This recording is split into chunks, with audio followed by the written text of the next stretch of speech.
আসসালামু আলাইকুম, আশা করি সব ভালো আছেন। এটা হচ্ছে কি একটা 24 ভোল্টের মেশিন।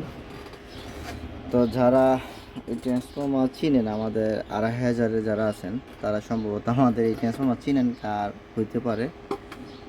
হ্যাঁ, উনি খুব সম্মানিত লোক। ওনার এই ট্রান্সফর্মারটা এইভাবেই বানবে। তো ওনার কিছু বিষয় আমি আজকে লক্ষ্য করলাম। উনি এটা ফিউজ বানাইছে, ব্যাটারির ফিউজ।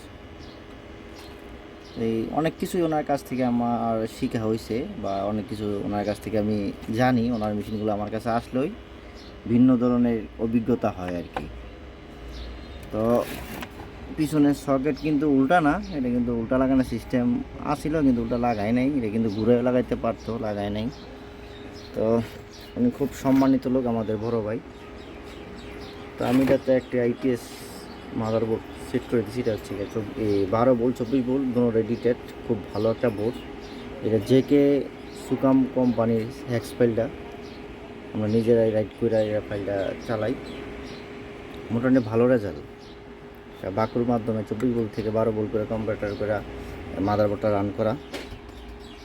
তো এটা আমার কাছে এক ব্যাটারি পট্টি থেকে ভাই আছে, মামুন ভাই পাঠাইছে সার্ভিসিং করে দেওয়ার জন্য।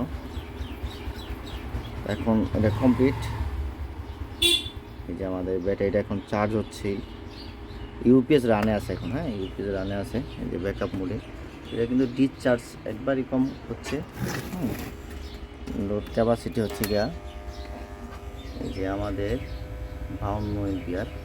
লোড কইরা জায়গা বেশি লোডে দিলে এখানে প্রায় 1400 লোডে দেওয়া আছে, কিন্তু মোটামুটি এই 1000 লোড দিলে ভালো চলে। ট্রান্সফর্মার ওনার বান্দার যে হিসাব অনুযায়ী 1000 ওয়াট দিলে ভালো চলে। তো এটা হচ্ছে এটার বিষয়। আর চার্জিং এম্পিয়ারটা রাখছি 10 এম্পিয়ারের চার্জ সিস্টেমটা। চার্জিং এম্পিয়ারটা হচ্ছে কি 10 এম্পিয়ার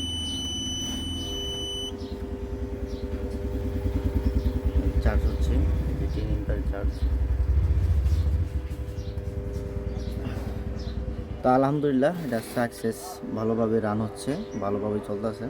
এটা একটা মসজিদে চালাবে আর কি।